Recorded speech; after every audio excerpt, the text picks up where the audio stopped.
We're going through that crazy Palantir manifesto. We got to go through it point by point because it's absolutely nuts. Question is not whether AI weapons will be built.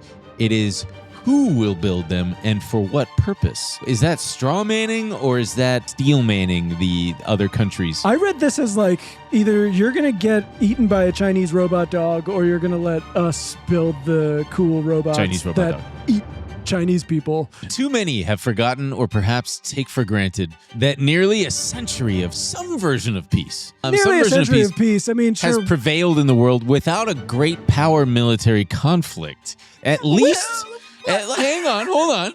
At least 3 generations, billions of people and their children and now grandchildren have never known a world war.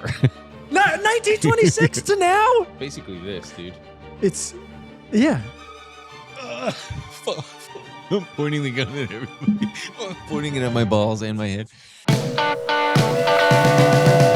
walking downtown with Betty on me. Tell me what's going on. Tell me what's going on. So listen up to Betty on me. Tell me what's going on. Tell me what's going on.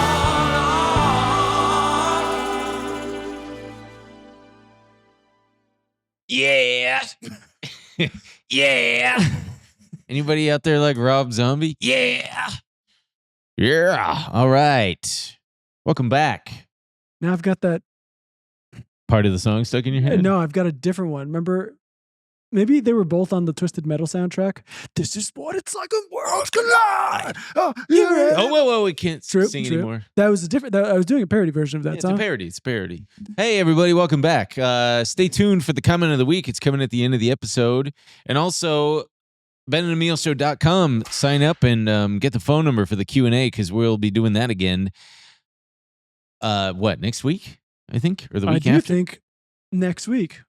Someone criticized me for always my neighbor did. Oh, also my neighbor always grabbing your tit. I am? Yeah. Okay. You're always like, then you are then she is vindicated because she was like, Ben, you're always touching your chest. And I was like, really? You do that a lot. Yeah, whoops. Well, and I told her it's because my nipples are always popping and I'm trying to flatten it out. And then anyway. I thought you were shaking your pec. No. Well, sometimes I do because I like the feeling. All right. Feels good. Anyway, she also said that I never talk about my neighbors on here, so I'm here to say that my neighbors are awesome. She said you never talk about them. About your neighbors on this show, which doesn't really have to do much with neighbors. Exactly. I was like, why would I talk about you? I don't know. You never say anything. You must you're probably talking trash. And I'm like, no, I'm not. Anyway, boy, oh boy, what an episode we've got for the people this week. We're going through that crazy Palantir manifesto. We got to go through it point by point because it's absolutely nuts. And we got to talk about just this beautiful little surveillance state the billionaires are prepping us for. We're going to talk a little bit about James Dolan. I also want to talk about the Peter Thiel stuff, his new little startup where they're I'll tell you about it. Okay. It's just We're hitting a real threshold here, folks. We're sleepwalking ourselves into a crazy situation. And then we got a new Tim Apple. iPhone Apple, Tim iPhone. Let's hope this John guy can turn us around. We used to have Steve Jobs, Tim Apple, John Apple, and Bob Hope. Now we have no Jobs, no Hope, no Apple. Is that like one of those like boomer chain emails? Yeah. Remember this? It was, we used to have just Steve getting Jobs. The most forwarded email of all time. We used to have Johnny Cash, Steve Jobs, and Bob Hope. Now we have no Cash, no Jobs, and no Hope. Something like that. Yeah. That really resonates with the boomer mind. Yeah. And they're not even looking over their glasses. They're looking through the bottom bifocal and doing this. And it is funny seeing other people's parents look at phones and you're like, oh, it's not just my they love to press the screen. Or just this. Yeah. Do. They use that as their ringtone, the piano. Oh, sure. And also I've got a pretty funny story. I met some celebs over the weekend at a party. Celebs. And I may or may not have said something wildly inappropriate. That caused Woody Harrelson to laugh at me. You met Woody Harrelson this Yes, I weekend? did. And I'll tell you all about it in the bonus. Yes. I'll tell you all about it in the bonus. Wow, now I'm so curious. I went to, arguably I was in the coolest place in Los Angeles The coolest place in Los Angeles? on Friday night or Saturday night. Friday night. Nobody knows what day it was. All right, let's crack open a cold one, shall we? And by cold one, I mean this absolutely deranged Palantir tweet, which starts with, because we get asked a lot. Yeah, so I do want to make clear, when this first popped into my timeline, I thought it was a quote tweet that they were responding to or something. A lot of people this just came out of nowhere, and literally just because we get asked a lot. We don't know they don't say what they're getting asked. I guess they must be getting asked a lot about this book. Because no one read this piece of shit that was written by Alex Karp and another Palantir guy. And it's called The Technological Republic. So they're saying the Technological Republic in brief. And I would imagine they probably did this because they were like, there's no way any SF sicko is reading a book. If anything, they're just putting it into an LLM and being like, summarize this for me. Oh, yeah. So they're like, why don't we just do that for people? That's what they're doing here. I see. Or I honestly don't know. I don't know what they're doing. Well, it came across, because it's scary. Yeah, it's scary. And it's interesting. Let's start with point one. Point one. When I first read this, I was almost like, because the first thing it says is just, number one, Silicon Valley owes a moral debt to the country that made its rise possible. They're talking about the United States. But at first I was like, oh my God, maybe Alex Karp had some kind of like road to Damascus moment or something. And he's seen the light and he's like, we owe a moral debt and we need to give back. No. But then he finishes it with like, the engineering elite of Silicon Valley has an affirmative obligation to participate in the defense of the nation. It's like, oh, God damn it. What? And that's kind of, I read that as a broad, I'm being, me, folks, me, all my haters know me. I'm being as generous as possible. I'm just trying to be like a horse in Central Park. I've got blinders on and I'm just like, okay, I'm going to read this. I'm not looking at any hot dog vendor. I'm not looking at any children. I'm not getting upset. I'm just pooping in the bag behind me that they provided me with and clip-clopping around. Point two kind of also made me, I feel like kombucha face girl, where she like. Kombucha face girl? You know the meme? Brittany, what's her name? I can't even say her name. What's her name? Who is She's like it? Famous as hell now. And it was a LaCroix she was drinking. This one? Yeah. Brittany, what's her name? Oh my Brittany God. Broski. I didn't know. You didn't know that was Brittany Broski? I didn't know it was the same person. You want to talk about a wild... Okay, so obviously you know that she went viral for making a funny face. Yeah. But then she turns out to be a very talented, funny person. Great. I love that. I love that for her. Kombucha girl. This is the meme called Kombucha girl. Oh, was it kombucha? I thought it was. She's trying kombucha and she thought does it was coconut flavored LaCroix. But that's basically what I'm doing on the first couple points here. Because the second point again is we must rebel against the tyranny of the apps. And I'm like, okay, yeah, maybe they're gonna hit us with some phone addiction stuff. Is the iPhone our greatest creative, if not crowning achievement as a civilization? The object has changed our lives, but it may also now be limiting and constraining our sense of the possible. Kind of makes you go, wait, hang on, let them cook. yeah, our sense of the possible. I think they're talking about complacency here. The iPhone, it's changed our lives. You got the App Store and everything, but now we're only thinking through the very narrow tunnel of focus that is the iPhone and that is the App Store and that is Mac OS. But then when they hit me with 3, I'm like, they say free email is not enough. I'm like, wait, yeah, I'm with you. They got to give way more back. And he says, the decadence of a culture or civilization, and indeed its ruling class, will be forgiven only if that culture is capable of delivering economic growth and security for the republic. Why do these guys talk like this? For the public. Yeah. So are they basically saying that the end goal shouldn't just be free email? And that it should be a lot more than just Like, which again, like, all right, I'm with you. We got to so start far building libraries, giving back. Yeah, And then Wait, I'm still stuck on point number one, that Silicon Valley owes a moral debt to the country that made its rise possible, and that they have an affirmative obligation to participate in the defense of the nation. Does that mean rhetorically? So when the haters and punk trash I start think after talking trash, they Apple should chime in and be like, "Fuck you, hater."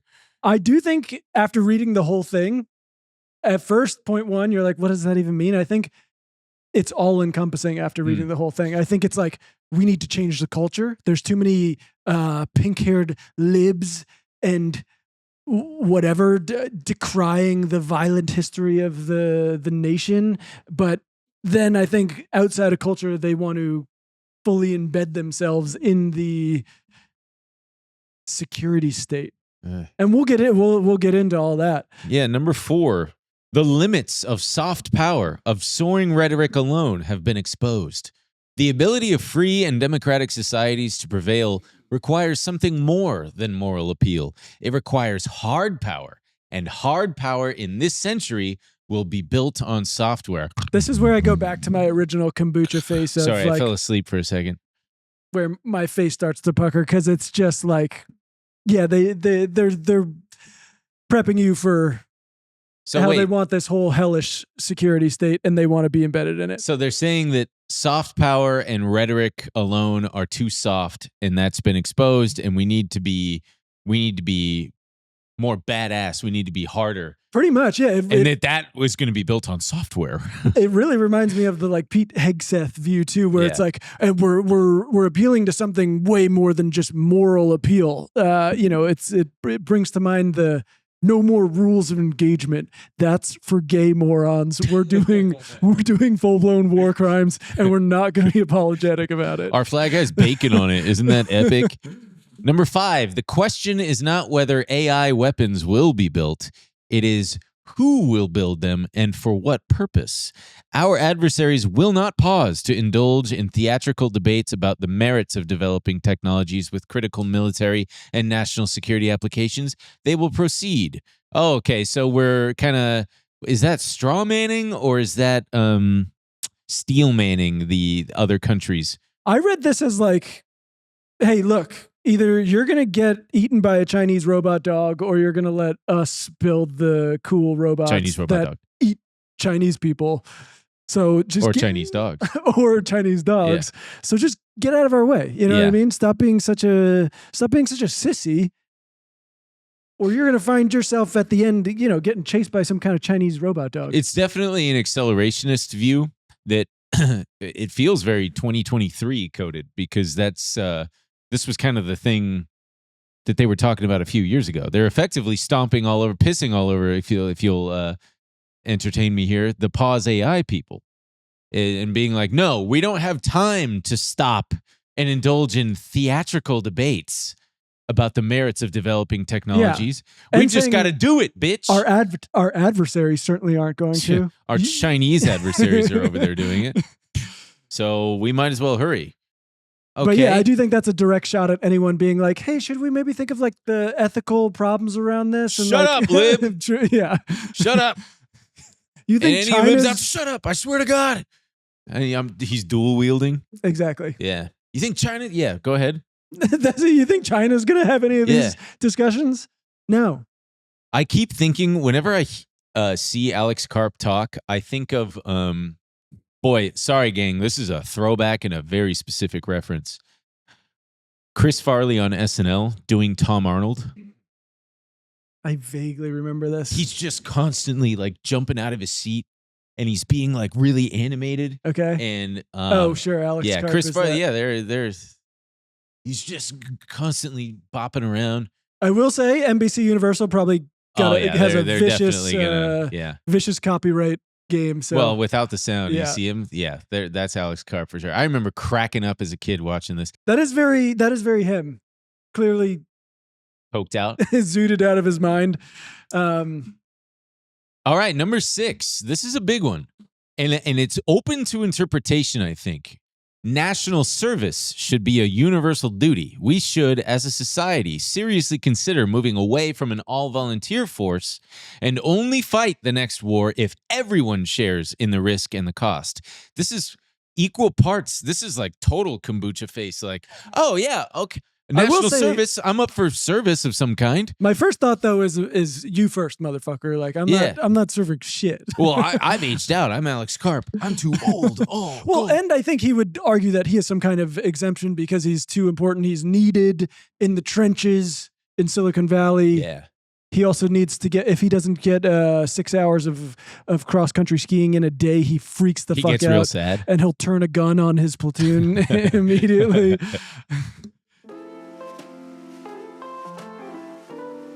Hey, gang, we got to take a quick break to talk about clothes, baby. Rag and bone. You know, I got to say, these clothes are fantastic. I don't even know where to start. They feel like, they feel premium. They feel good to put on. They feel the quality is so nice. I look so sophisticated. I look cool. Man, oh man, when I put on these pants, when I put on that shirt that they sent us, I forgot I was even wearing jeans, you know? I mean, everyone knows, we've talked about it so many times, a good pair of jeans is so hard to find. So hard to find. And I put these suckers on, and I'm just scooting my boot all over town. I love these things. Yeah. I'm feeling good. I'm looking good. They're built with premium materials and craftsmanship. These jeans are made to last, not just for a season, but for years. They're true investment pieces that only get better with wear. You're not just upgrading your look today, you're leveling up your entire wardrobe for the long haul. Because, like, why buy cheap crap that you're just going to have to replace every couple of years when you can buy something that's going to last you a lifetime that's only going to get better as it ages? And we've been really loving the Rag & Bone Infused collection, which offers a range of its fits tailored for any style and occasion, from slim and straight to athletic and relaxed. They're a wardrobe staple that pairs perfectly with any outfit. The Infused collection overdoes it by design. They use a meticulous 8-step process to create rich, multi-dimensional washes, from indigo and black washes for work or evening wear to lighter, vintage-inspired blues for casual weekends. They're your go-to denim for every occasion. It's time to upgrade your denim with Rag & Bone, folks. For a limited time, our listeners get 20% off their entire order with code BAZE at rag-bone.com. That's 20% off at rag-bone.com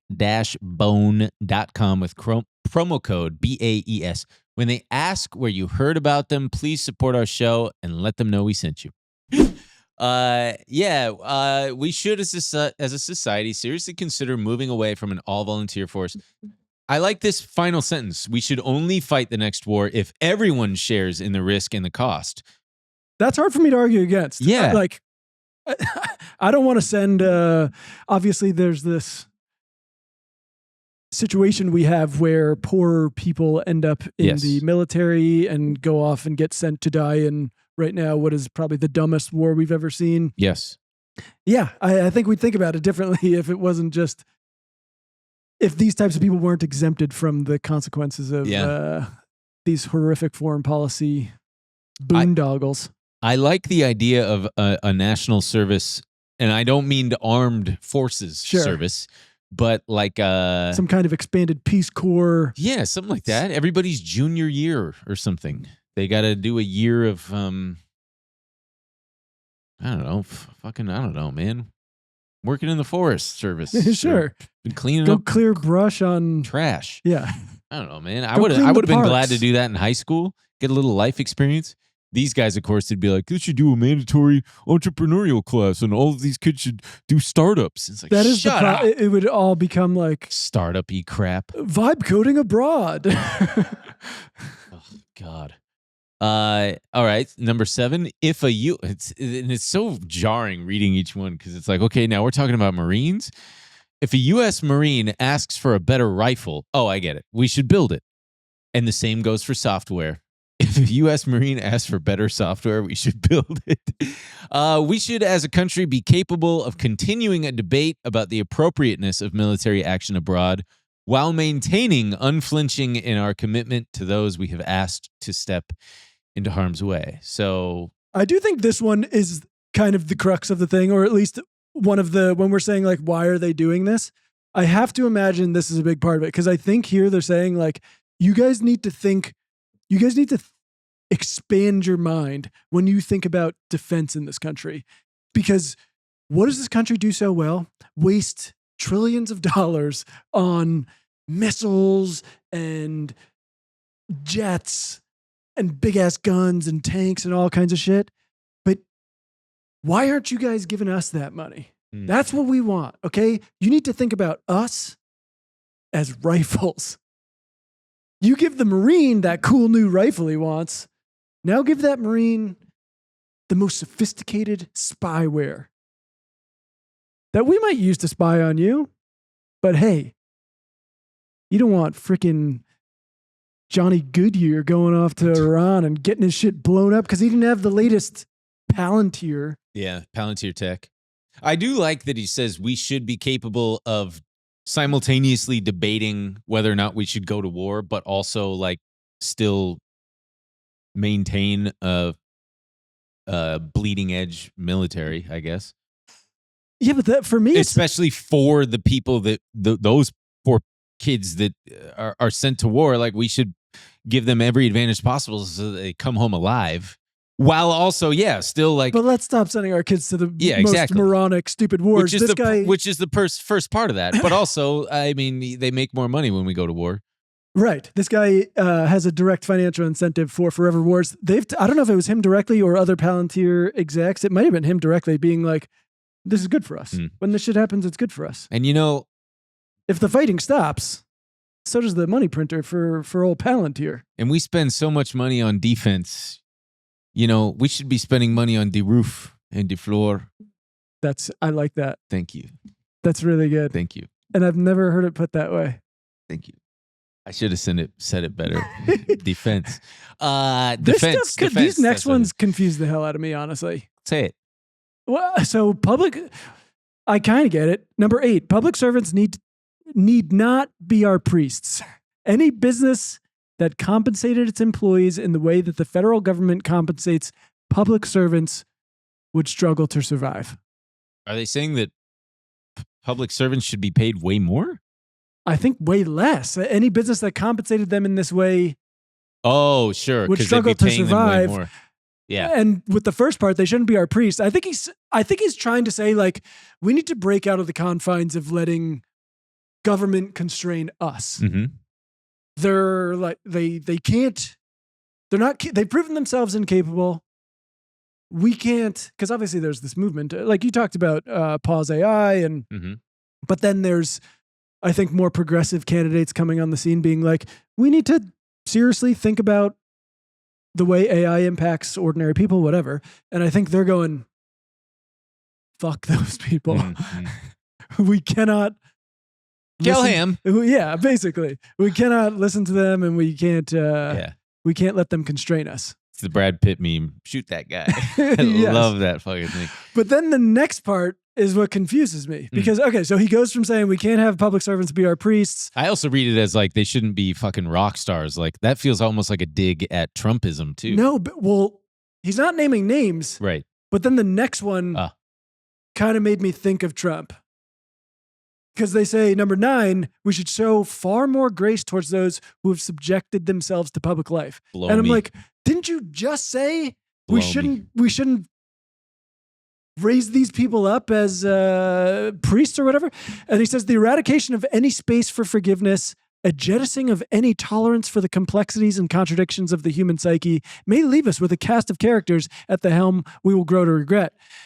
And that's where I'm like, I feel like he's saying, hey, let's go easy on Trump.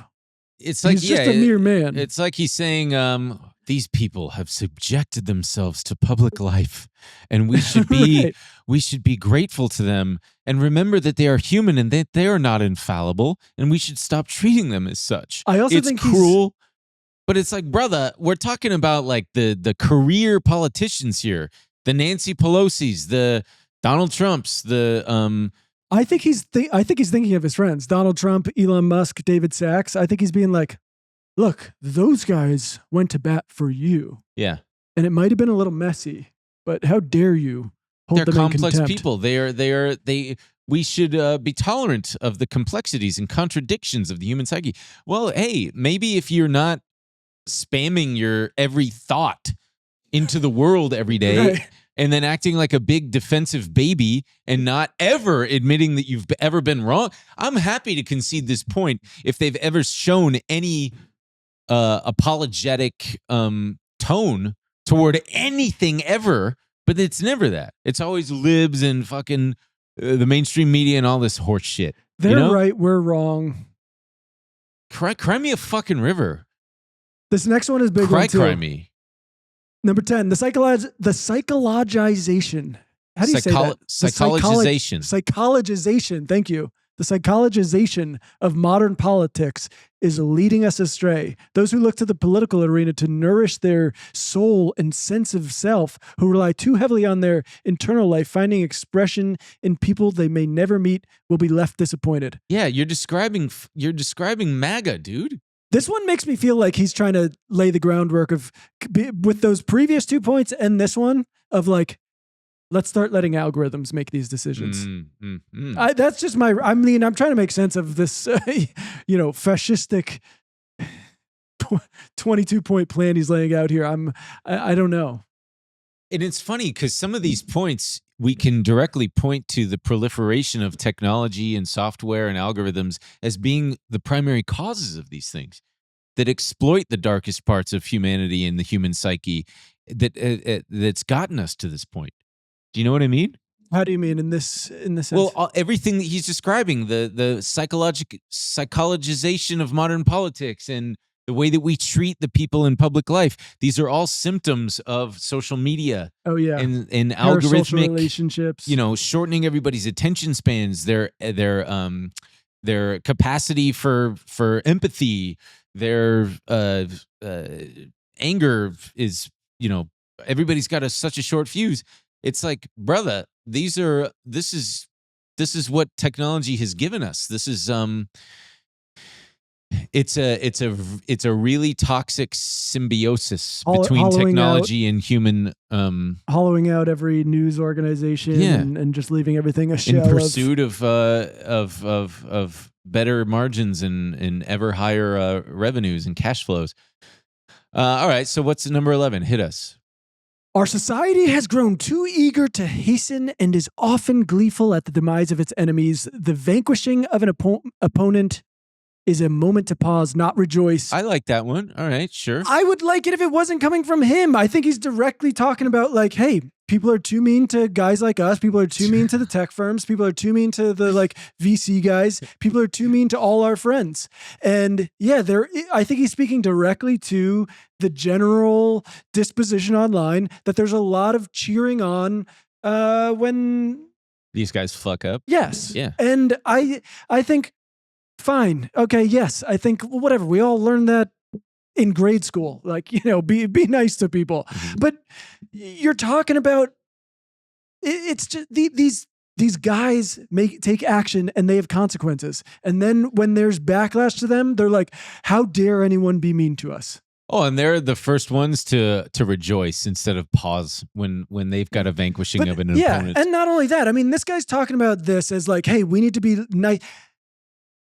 Fine, it's a nice idea, but this guy's entire public life is him talking about how like people are going to die, people's heads are going to get blown up. The West is the best, and we need to like kill all the rest. This guy's nuts, and just videos of him getting interviewed by journalists, and he's just like swinging a sword around, like, like, just give me a break.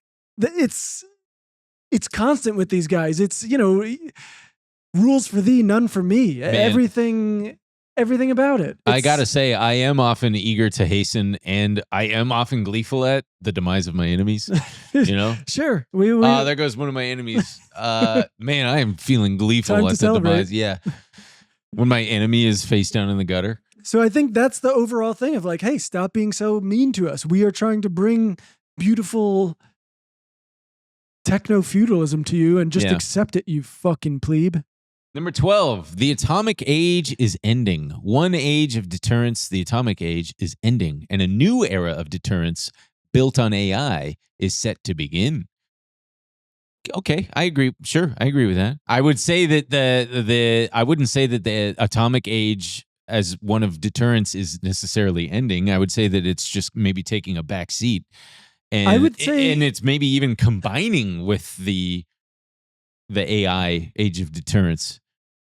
I would say I find this very strange. If I was an AI proponent like him, I would not compare them to or liken them to atomic weapons. Uh-huh. He's basically being like, look, guys, AI is the new WMD. We all know it. So let's just get on board with it. But quit trashing it because that's mean and it hurts our feelings. And yeah, I don't. It's also a strange thing. I don't think of atomic deterrence as necessarily a good thing. I'm like, I cannot believe we built the system where we're all like, I'm seeing level-headed people being like, Jesus Christ, do we literally need to live in a world where places like Iran just have nuclear weapons so we would have less war and America wouldn't just lash out and dump bombs on them? Basically this, dude. It's, yeah.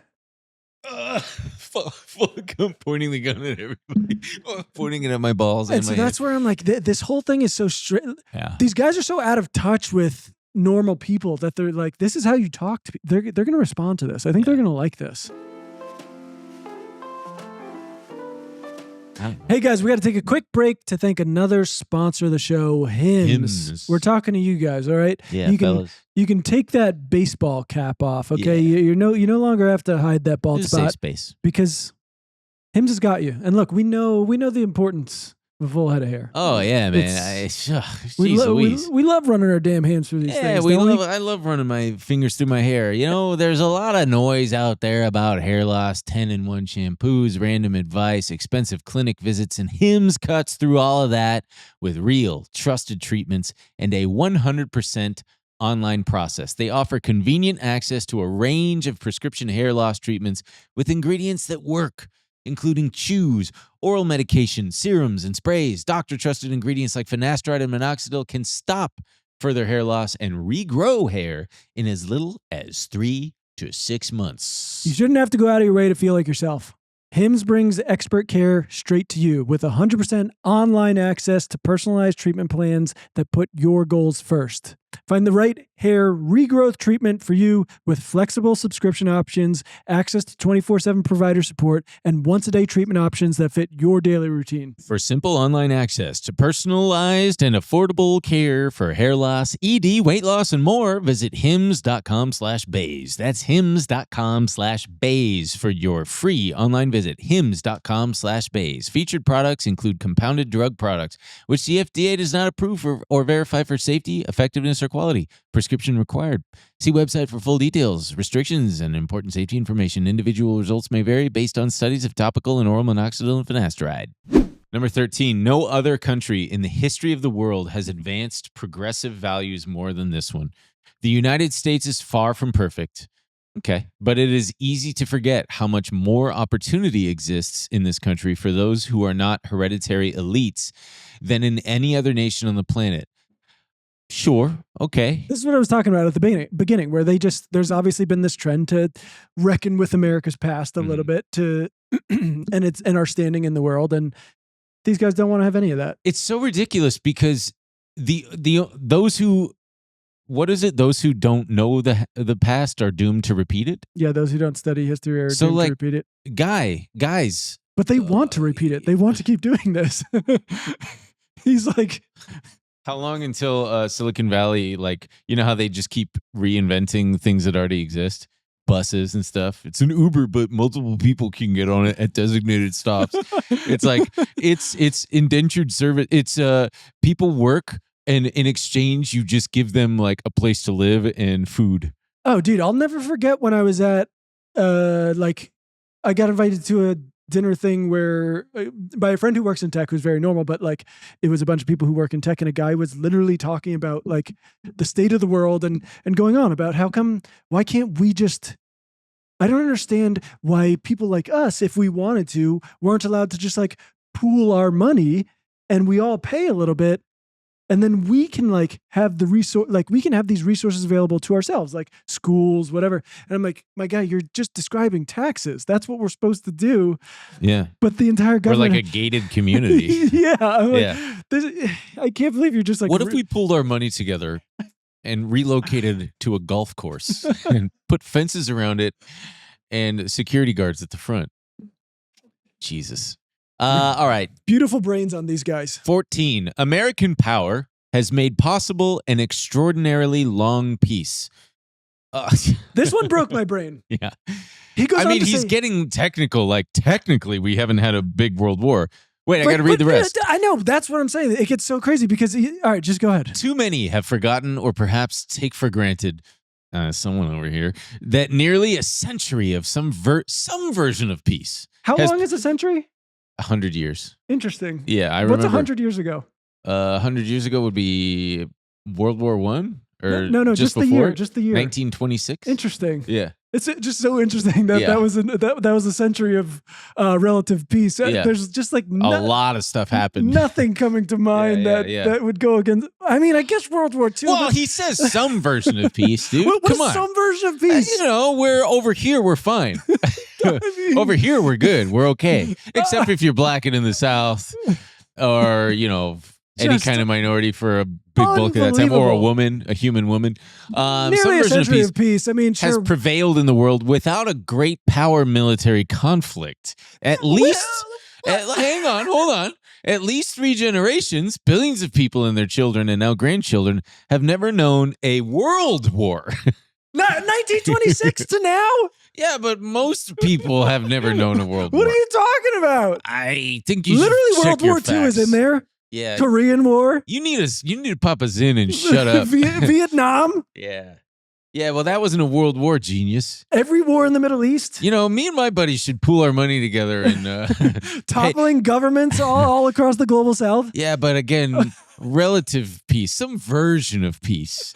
I'm not going to go into any kind of specifics. It's unbelievable. Hey, is that a naked lady over there? Check that out, dude. Look over there. Number 15.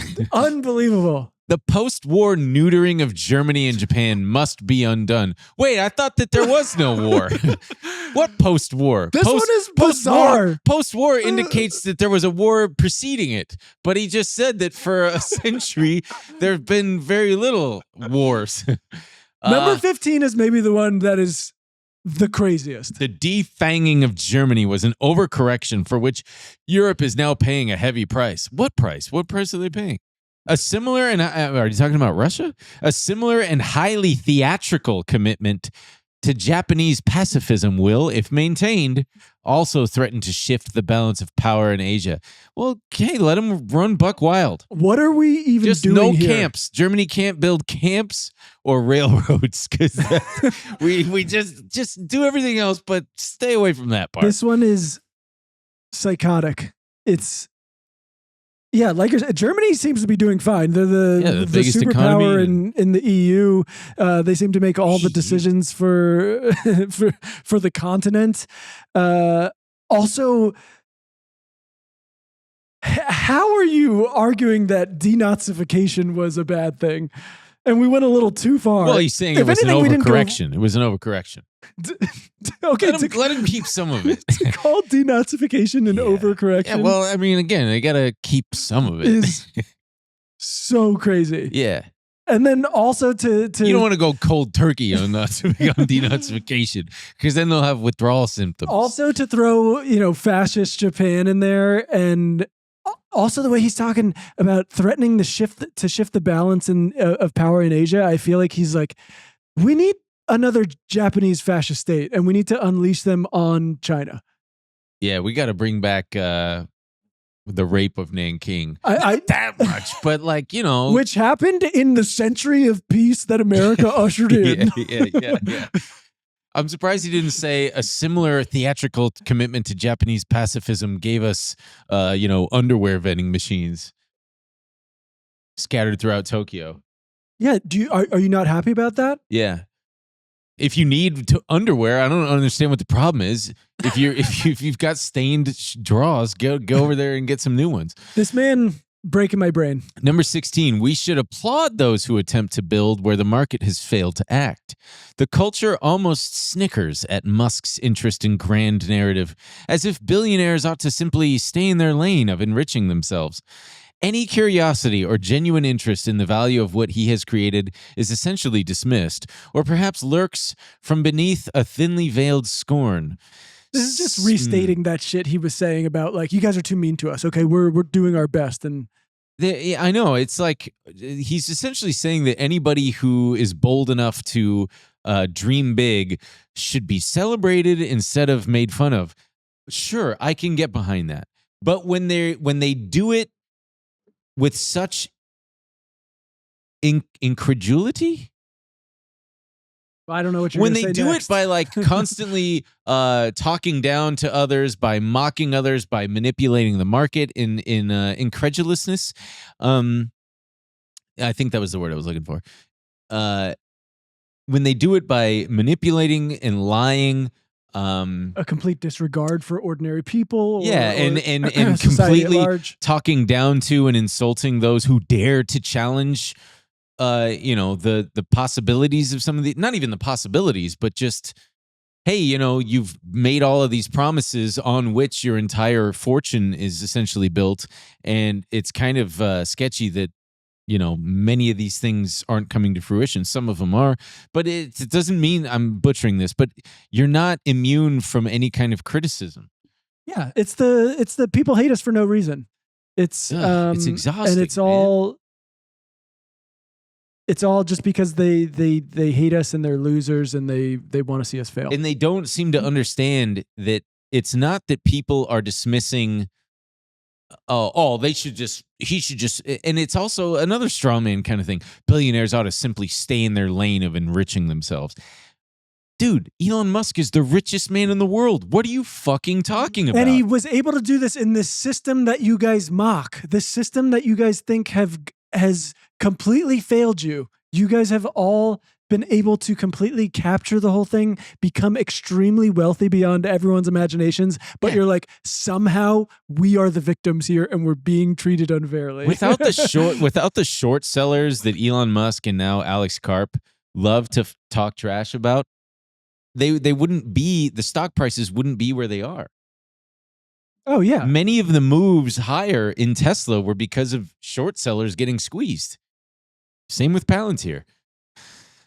I reject premise 16, sir. I think that, sure, we should applaud those who attempt to build where the market has failed to act, but I also don't think that those people are immune to very valid criticisms when they act a fool and when they insist on making themselves the main character all the fucking time.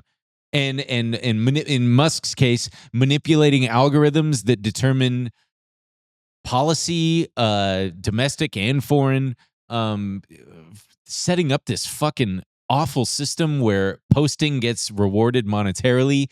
So, who would have thought that would result in bad actors doing all kinds of manipulative shit? We also haven't even touched on the Doge shit. Like, oh God, I totally forgot about that. Yeah, Crypto and all that stuff. So, no, not the Doge crypto, the Department of Government Efficiency. Oh, sure. I mean, both of those. Yeah. Number 17, Silicon Valley must play a role in addressing violent crime. Ah, yes, because they're so good at solving every other problem, many of which aren't problems they're just inventing solutions for. Many politicians across the United States have essentially shrugged when it comes to violent crime, abandoning any serious efforts to address the problem or take on any risk with their constituencies or donors in coming up with solutions and experiments in what should be a desperate bid to save lives. Okay, so what is Silicon Valley going to do? This one's terrifying because this is when he's talking about, like, okay, now all of the, as it always does, all of these things we want to export around the world are going to come home. We want not just to give these things to our beautiful, precious Marines, but we also want to give them to our police. And we want to make sure you live in a horrible police state and your every move is watched. Well, if you're doing nothing wrong, you've got nothing to hide, my friend. Right, that's true. And then, he talks about, like, I'm a good person. What does he say about He said, okay, so yeah, many politicians across the United States have essentially shrugged when it comes to violent crime. It's not true. that is not true. And it's very funny. These guys, I mean, many, sure, some, I'm sure, yeah. but no why one wants not? to bring up like, they try to basically bury that whole, the mayor in Baltimore, Brandon Scott, where he's basically come up with this like, comprehensive violence prevention thing where it's both social spending and getting people more opportunities while also trying to get guns off the street, doing more community outreach, all this stuff, and having massive results from investing in his community.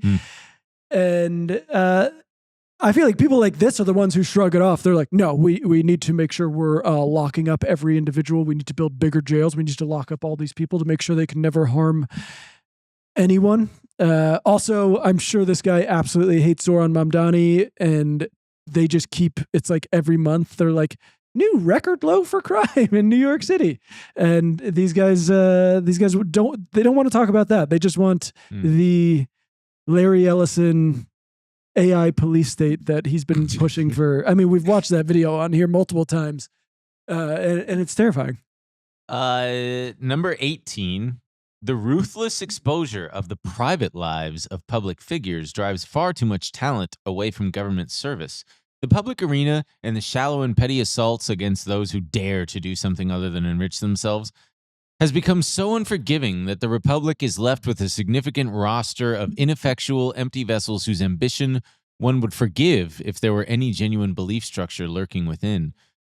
What do you think about this? I feel like maybe I'm way off base, but coupled with the last one and the stuff I was talking about, the way he feels about like, more progressive politicians and stuff, this feels like a direct like commentary on Epstein file stuff of like, we need to stop digging in to these elites' private lives.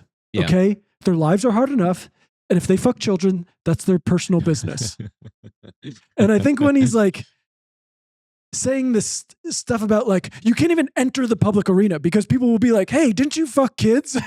And it's like, excuse me, sir, that's private. And he's talking about these, there are politicians, they try to do it with people like Brandon Scott and Zoran Mamdani. Zoran Mamdani, you see the New York Post being like, in college, he had a party when he wasn't supposed to. And everyone's like, shoot that guy. Yeah. Shoot Brandon that guy. Scott, same thing. They tried to get this weird scandal where he shotgunned a beer and didn't finish all of it. Where he spent some money for his department, did some like team building stuff, and used this money he spent over a years long period and made it seem like he threw like one massive party for his team, and it was this whole thing. And that it's just rocks. But that's not what he did at all. Yeah, but even if he did, that would rock. Yeah, even if he did, fine, whatever. It's just like, he's like, we need to make it so absolute sickos can stay in power and will not be called out on that. I don't know. That's my read, but maybe I'm way off base. And it sounds like he's saying I would have gone into politics were it not for how everybody treats politicians. It makes their lives so, it's driving too much talent away from government service. Is it? I mean, I think that people go into, just because you're in tech doesn't mean your private life is any more secure than a politician's. Yeah, I mean, that's a good point. I'm sure this guy is just as scrutinized. You definitely do get scrutinized. Obviously, like Graham Plattner comes to mind. He's had his, which I think the DNC commissioned. He's had his Reddit profiles scraped, everything he's ever done online scraped and come out. And of course, he had some unsavory things he said online. Who among us? Not me. I've done everything right in my life. And so, yeah, you have to put up a little bit, but he seems willing to take that on and being like, look, I want to, I have a vision for what politics can look like in this country that the establishment is opposed to, and he's willing to fight for that. But yeah, I don't know. I think he's advocating for sickos to be left alone.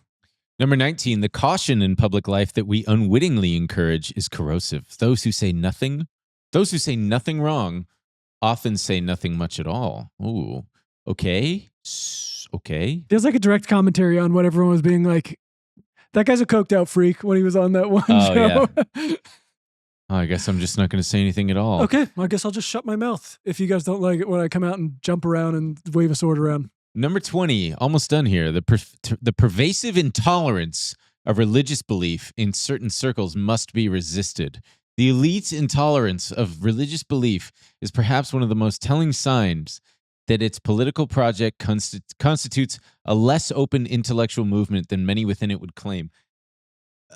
Dude, wait, what? I know this one. I was like, this is just false. I mean, this country is so deeply embedded. Everybody says we're a Christian. Right. All the guys on your side insist that we're a Christian, a white Christian, Protestant, whatever nation. JD Vance had to like convert to Catholicism like 5 years ago just to be taken seriously. I mean, just get the. I mean, and Trump has his weird spiritual advisor like speaking in tongues, and our generals are telling infantrymen like, "You are fighting a war for God, son." Yeah, I mean. Number 21, some cultures have produced vital advances. Others remain dysfunctional and regressive. All cultures are now equal. Criticism and value judgments are forbidden. Yet this new dogma glosses over the fact that certain cultures, and indeed subcultures, have produced wonders. Others have been proven middling and worse, regressive and harmful. I'm looking at you, Pokemon card collectors. This is just fully, I think, where he's going full Nazi. The West is the best. Yeah. Other cultures are backwards. We need to make sure we protect and spread Western values all across this nation. And only Palantir can help you do it. There's a weird anti-Indian racism that's sweeping the right lately. Interesting. I'm not familiar with it. They I mean, I know the right is quite. Oh man, Nazi-ish it's like and Nazi right. Yeah, which is That's a oxymoron. Yeah. And finally, we must resist the shallow temptation of a vacant and hollow pluralism. We in America, and more broadly the West, have for the past half century resisted defining national cultures in the name of inclusivity. But inclusion into what? It's more the same, and he's and while we're at it, Saying the we West should, is the best. Fuck diversity. Fuck black people. Fuck trans people. Fuck women.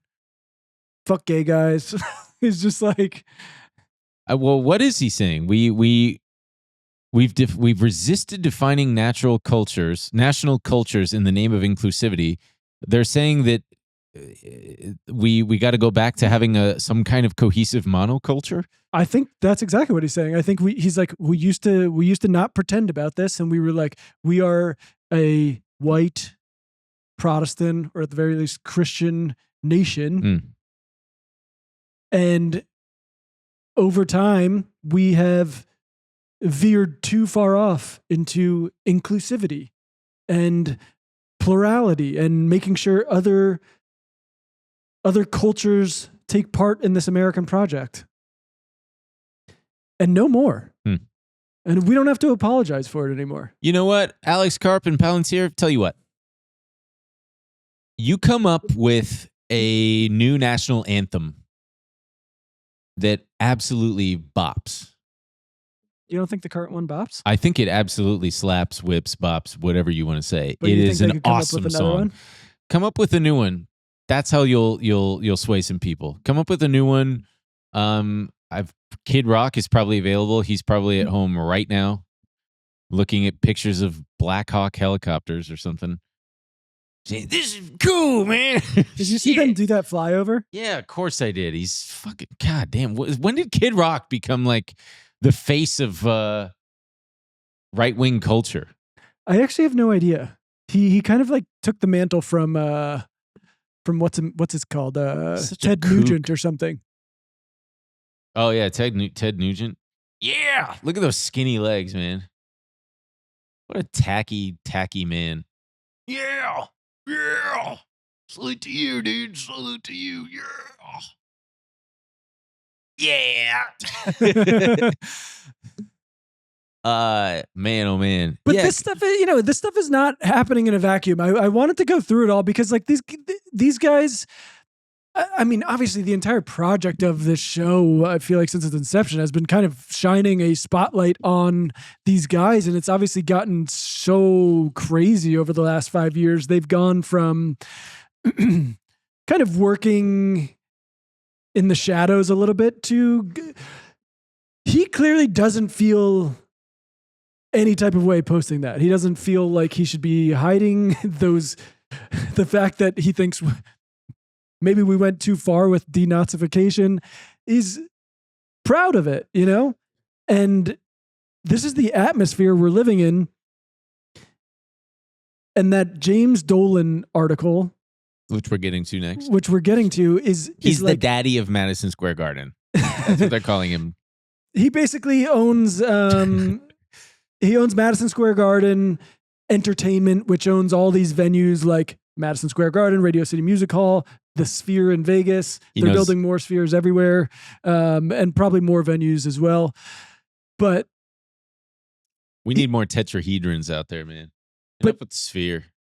What is a tetrahedron? I don't know, man. Exactly? Multiple sides. Oh, okay. He also owns the New York Knicks and the Rangers. Oh, yes, and then all the teams. Mm-hmm.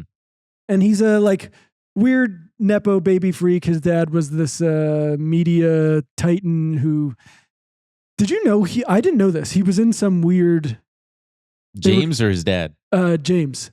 He had some band, and because of all his access, he would get to open for like the Doobie Brothers and these weird. They were called like JD and the Sound or something like that. Sounds like a cool and so band. People would really make fun. You know, you would see JD in the Straight Shot. JD in the Straight Shot. Yeah. And so they would have these pictures of him with his fedora. So he's been thoroughly. Damn, dude, look at those teeth. Oh, you know he got veneers. Oh man. His dad founded Cablevision. Yes. Wow, man. So this guy kind of sums up a lot of these dudes. He's a butthurt kind of guy. In this article on, what is it, Wired? Yeah, the guy basically wrote this whole, it's incredible, this whole security apparatus within James Dolan's organization, spying on people he doesn't like. And it's so much crazier than you could even imagine. Yeah. He basically, apparently he was mocked in a lot of New York media early on, like probably in the 80s and 90s. Yeah, with all this kind of stuff. And he was also called like a nepo baby and like a fail son and all that stuff. And so he's clearly got some thin skin. And yeah, the article just covers, by the way, I love that the article pointed out that he was friends with Harvey Weinstein. And there's like a picture of them and it's like, plus he's a sex pest adjacent guy. But yeah, they've got all kinds of examples. I love this one. In 2014, there was a stock trader with floor seats to a New York Knicks game. And with like 30 seconds left on the clock, the Knicks are winning. They're going to win. This guy said, "You stink," to Carmelo Anthony. And they ejected him. Not only did they eject him from the game, they got him fired from his job. They reached out to the guy's employer and said, like, this guy was belligerent. He was drunk. He was harassing people. He was disruptive to the game. He's an embarrassment to your firm. You should fire him. And they did. And then this poor schmuck ended up trying to sue them. And I don't know. James Dolan was very sensitive about the fact that for a long time, the Knicks and Rangers were shit teams. And you would hear chants. Yeah. Like, sell the team. Yeah. Sell the team. Yeah. In 2017, a season ticket holder told James Dolan to his face to sell the Knicks. And then he basically said, shoot that guy. Right. And had security like tail him for multiple blocks. And then in 2018, they get this new security chief named John Eversole. And with him, they ushered in facial recognition technology. And one of the big parts of this is really a sad story. They tailed a transgender woman for 2 years. And this John Eversole said it's because they wanted to keep her away from the players. It's really terrifying. At least they didn't misgender her. The journalist, I'm blanking on his name, the journalist who wrote this article for Wired went on Pablo Torre Finds Out. People should watch the interview because they really go through, the guy brings the documents with him and they really go through this whole system they've built where it's like second by second, minute by minute. Oh yeah. They're following every move this person makes in These the guys stadium. are bored. It's crazy. They describe how this woman who's they use a pseudonym for her to keep her identity secret, although she apparently had a pretty big Instagram following. They're like, yeah, she started, according to like official documents, not official, but documents that they got through their insiders. They had her up in the nosebleeds, and then a few minutes later, she's down in the lower sections because she'd been a dedicated fan and had been going to these games and knew a lot of security guards. And then she got down to the front row one day, thanks to some security guard that she knew, posted it on Instagram. And then these Madison Square Garden executives. I think it was Pride Night too. Oh, geez. I think you might be right.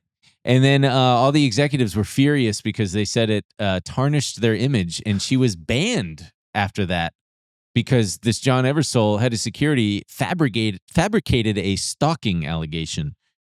Sounds like John Eversole is the one doing the stalking. That's the head of security. That's the crazy guy basically leading this entire operation, who's an absolute nut. He also carries around a gun, either on a hip holster or like a shoulder holster. He just sounds like a psycho. And this was all kind of happening. They were basically building this security apparatus before all the AI stuff went Before nuts. It was cool. And then we're able to implement more of this horrific AI stuff, facial recognition. It was kind of a testing ground for a lot of venues that use it now. Yeah. And they're doing like 40 people per minute. They're like able to cross-reference them and, of course, sweep through people's social media profiles to see if they were ever like, James Dolan should sell the Knicks. And then fuck that guy, shoot him. They should just put up a sign, no haters allowed.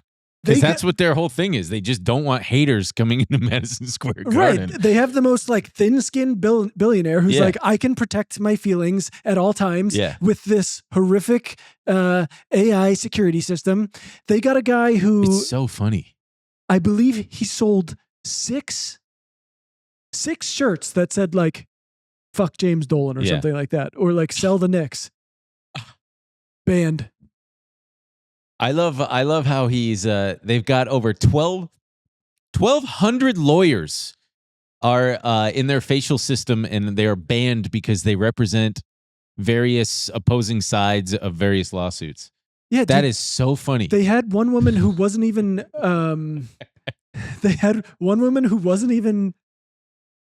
a part of one of the suits, but she was a partner at the firm. Sorry, lady, get the hell out of here. She tried to take her daughter to the Rockettes. Yeah. At Radio City Music Hall, which she owns. Yeah. Get out of here, Toots. You're out of here.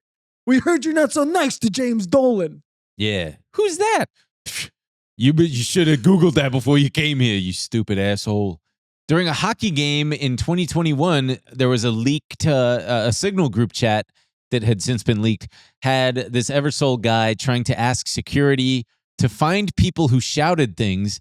Some of the quotes are, I just heard sell the team. Any idea who screamed it? Now Dolan sucks. Where is it? Someone then says that they forwarded the IDs to the intel team for workups. Like, hey, we've identified the people. We've got them. We got their IDs. And then Eversole said, thank you. Load in facial. Facial recognition, like. Load in facial. Load in facial. Load in facial. And then, Dolan has since tried to say it's all for security and anti-terrorism, but the NYPD says we're not sharing any. And the FBI. They're like, no. They basically said that because it's this whole thing. This coming out at the same time as this Palantir shit is so funny because it is a perfect example of what is going to happen. Just be careful out there, folks. When James Dolan, he goes on to like TV shows because there was a lot of stuff online being like, wow, James Dolan, I don't want to go to MSG anymore. They're doing all this like scary facial recognition stuff.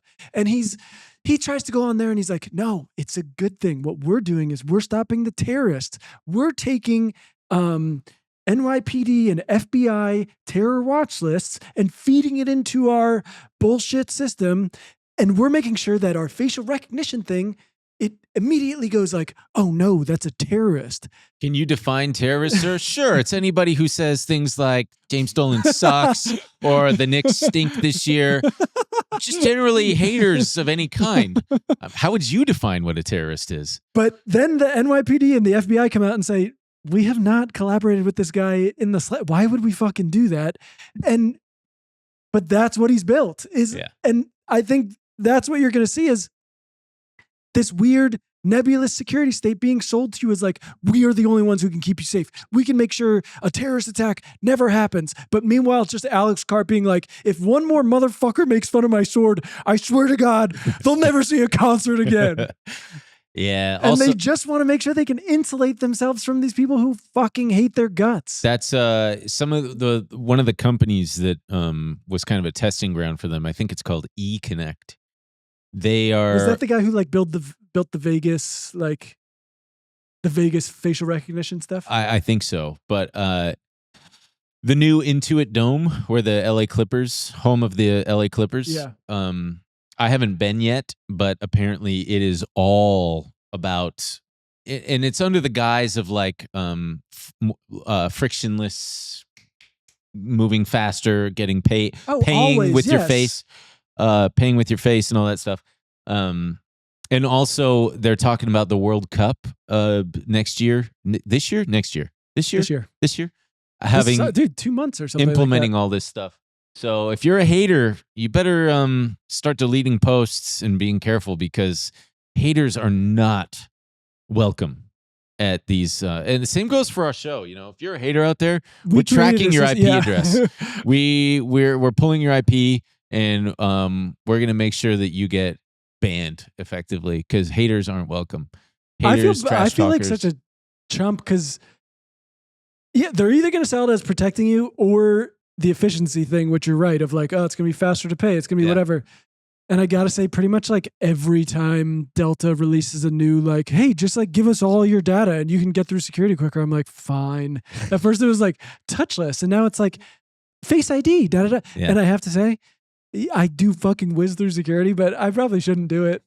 Like every time. You know what you could do? Anybody out in New York, go to a Knicks. I know that it's postseason now. I don't even know if the Knicks made it, but why don't you try wearing a shirt that says like "I love James Dolan"?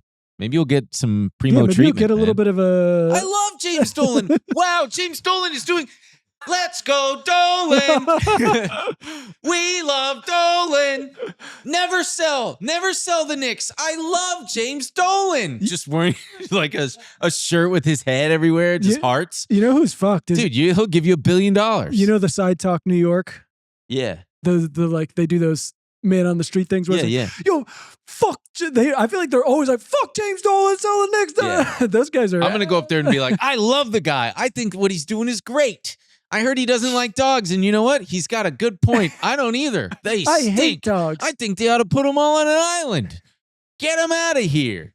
Anyway. I feel bad for any poor fish fan watching who's just now like, because you know how they do those like 30-night residency at the Sphere. Oh, yeah. And it's going to be different every night. There's going to be trippy visuals in the background that you'll never imagine. But now you're just geeked out of your mind on. They're tracking my every fucking move, dude. No. There was a guy I saw. Did you see it on Twitter? Someone had posted on the fish subreddit apologizing to the people in his section for taking too many mushrooms. No. And he was like, to the woman with her young child who left because of me, I'm so sorry. Fucking hippies, man. Yeah, man. They're just. God damn, dude. Is there anything more on the nose than taking mushrooms and going to see fish? I'm sure it's fun, Christ's but like. sake, dude. Whatever. I don't need to shit on hippies, but just cannot. Shit on hippies if you won't. I'm sure James Dolan doesn't like hippies. You know what's funny? I had a very funny situation. I had a very funny experience with this where I had no idea how crazy this was. I have a friend who works for MSG, and I also don't want to say too much because now that I know what a fucking freak James Dolan is, I basically was trying to get Sarah's brother tickets to the Knicks because he loves New York sports and it was his birthday. And I was looking online and I was like, good Lord, they're so expensive. And I literally texted my friend not to ask for tickets, just to be like, Is this normal? I was like, what the hell is going on? And he was like, the Knicks are good now, so everyone goes, and it's like really hard to get tickets, blah, blah. And he was like, they changed the system and it's a little bit trickier now, but like, let me see if I can do anything, whatever. I was like, all right, if you can help, whatever. And he was like, okay, I'm going to help you. But then he explained how it was going to be this whole like convoluted thing. Because he wasn't supposed to give tickets to, he was only supposed to use them for himself. Oh. And I was like, dude, it like cannot be that serious. To the point where day of, Sarah was like, were you able to get the tickets? I was like, he says they're coming through, but it's like a whole thing. And he literally is like, started texting me as if he was going like, hey man, I'm feeling sick. Yeah. He was like, okay, we'll meet at the gate at blah, blah, blah. And then he texts me like an hour before the game, like, dude, I'm feeling so sick. Like you can still take him if you need him. And I was like, Jesus Christ, do we really have to jump through all these hoops? Yeah. And I hope I see James Dolan there. I'm a big fan. And I have to imagine he's fucking watching his employees like hawks too. I'm sure it's fucking terrifying. Jeez, man. Let's get an insight into how cheap Emil is. How expensive were the cheapest tickets?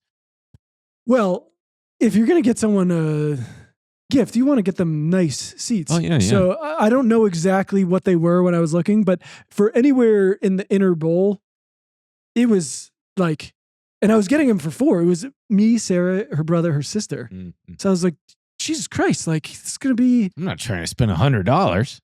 Dude, no, hundreds of dollars for each one. This would have been each one, $1,000 easily. It would have been $2,500. And then you get a Dolan dog.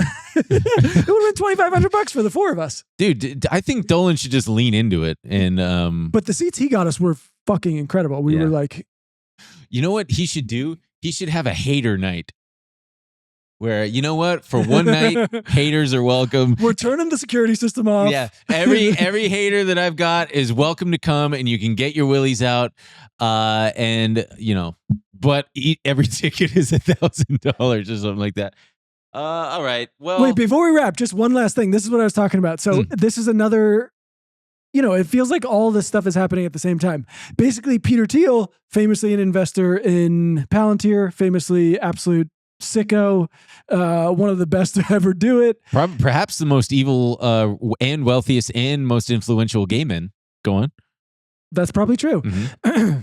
This is all happening while he's launching a new project. And I'm just going to read these 2 paragraphs from the Daily Beast to describe it. Because we all remember the whole Gawker thing. Mm-hmm. The company is called Objection. It was founded by Aaron D'Souza, a lawyer. Objection. A lawyer who worked alongside Thiel's legal network during litigation against the firebrand tabloid Gawker, a campaign that used Thiel's fortune to fund a sex tape lawsuit brought by the wrestler Hulk Hogan, culminating in a $140 million verdict that drove the news outlet into bankruptcy. It was sold as a principled stand for privacy. In reality, Thiel was settling a personal score. Gawker had outed him as gay years earlier. That case announced something important. If you had enough money and patience, you could bury a media organization. Objection is the industrialized version of that lesson repackaged as a tech product. The pitch is straightforward.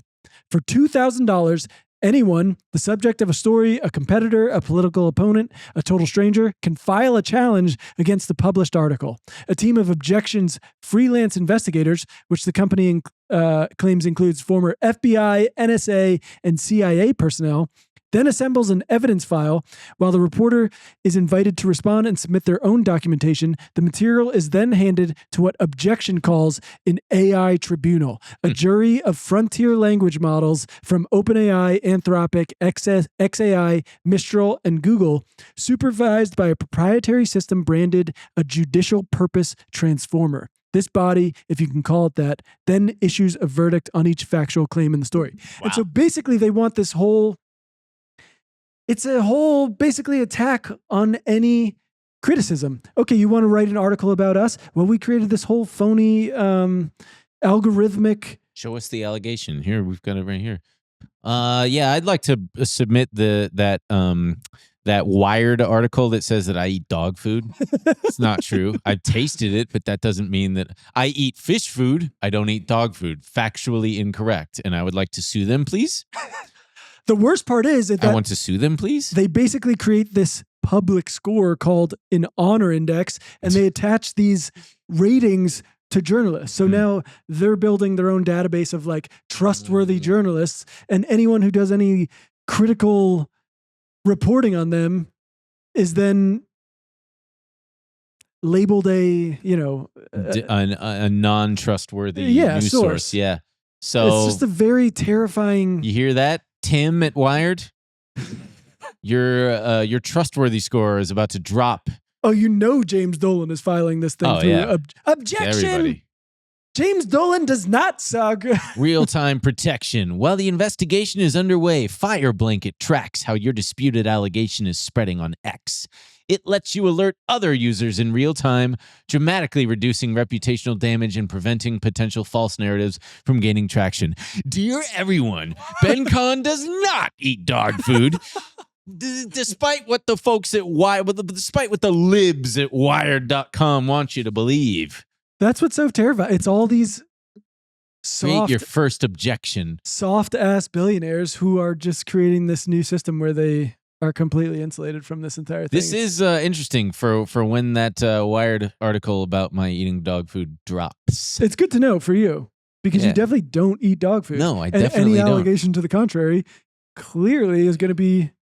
It's going to be good for me. This is actually, I love it because it's like people that otherwise might not know about the article saying that I eat dog food are now going to be alerted to it. Hey, just so everybody knows, Fire Blanket's on it like, this guy doesn't eat dog food. And it's like, I never would have, what?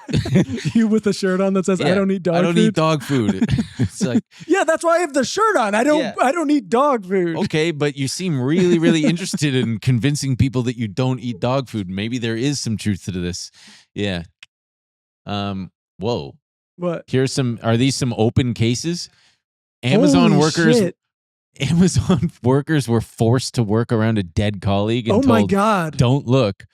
Can you click it? What happens if you click it? Does it start like, this is ridiculous. It's basically just Claude's UI It looks like it's just going like, I'm thinking on that. It looks like Twitter notes, public notes, whatever. Look at that. They have a countdown for how much longer they're investigating it on. Wow. Oh my God. This is so fucked. I can't believe they're already doing it. What's the Joe Rogan promoted the use of wow. These guys are basically going to take God, they won't let the every time they were embarrassed, every time they were Wait, so what's let's click one that's completed. Let's see what the verdict is. Yeah. Is Brigitte Macron a man? Oh, got it. It's false. It's false. Thank God we have objection to Wow, this is cool. Got it. Official record confirmation. Interesting. Consistent corroboration. Okay. But absence of supporting evidence. Yeah, let's go back to the that one's by Candace Owens. Yeah, go back to the Joe Rogan one. Let's see. Oh, it is false. He did not promote the use. See now, yeah, he excerpts. Rogan said he has taken several therapeutics to recover. One of those drugs he mentioned, ivermectin, is something more often used to deworm horses. CDC says there's no evidence it works on COVID. Its increased usage has only led to a substantial increase in overdoses after a push by some on the far right seeking vaccine misinformation. Okay. Wait, dude, what? But look, I'm sorry. To say that's false, they've basically just created Snopes.com for themselves. Yeah. To be like. But you pay. Yeah. I mean, what a grift. It's only $2,000 and we'll Snopes.com anything you want. And we'll say it's whatever you want it to say. But they're saying he never said that. But then it's like, okay, he goes on his very influential podcast and says, I'm using ivermectin as a therapeutic. And when you have a horse deworming medication that's discouraged by the government that actually causes some people in this crazy environment we're in to actually want to try it, that's the upside down where we're in with figures like Joe. Okay, what? Go back real quick, and I just want to scroll through some of the other open cases, and then we'll finish up here. The Biden administration weaponized federal law by selectively prosecuting pro-life activists under the FACE Act. Ooh, Katy Perry sexually abused Ruby Rose at Spice Market nightclub in Melbourne. Now that's on everybody's mind. Ooh, that one could cost up to $5,000. It's not just $2,000. Some of these are big ones. Look at that one, $10,000 down there. Yeah. Kanakuk camps molested kids and made them sign an NDA. Oh, dude, not Kanakuk camps. Up to $10,000. Are you familiar with Camp Kanakuk? Wow. Christ almighty, dude. Oh, wow. Donald Trump wrote a 50th birthday note to Jeffrey Epstein that contained the message, quote, "May every day be another wonderful secret." Oh, my God. I mean, some of these are like, I don't understand. David Sachs leveraged his White House position to increase I mean, that's hard to prove that he actually, the intent was there. But it's not that hard to make an argument that is the case. Yeah. I mean, hey, you know what? I'm glad Peter Thiel's collecting his 10 grand on that one. Yeah. All right, folks. Also, we got a new Apple CEO, so huge shout out to him. His name is John Apple, and he's taking over for Tim Apple. And the comment of the week. Let's see. I've got it right here. It's a bit of a throwback, a bit of a classic. So sing along if you know it. It's from B-Boy Noodles. Just shit my pants. Just shit my pants. Okay, everybody. We will see you in the bonus. For Ben being at the coolest place in LA. Oh, man, brother. We'll see you there, folks. BenandEmilShow.com. Coming up on this week's episode of BenandEmilShow.com. I forgot how I led into it, but then I really sold it and I went, please fuck me. Please fuck me or I'll kill myself. What does that mean? Because that's Scorpios can be very emotional and like and like horny, desperate and yearning and like, oh my God, please have sex with me, please fuck me. If you don't, I swear to God, I'll kill myself. And that's your vibe? That's kind of your vibe. You're hanging out with 19-year-olds? No, I mean everybody.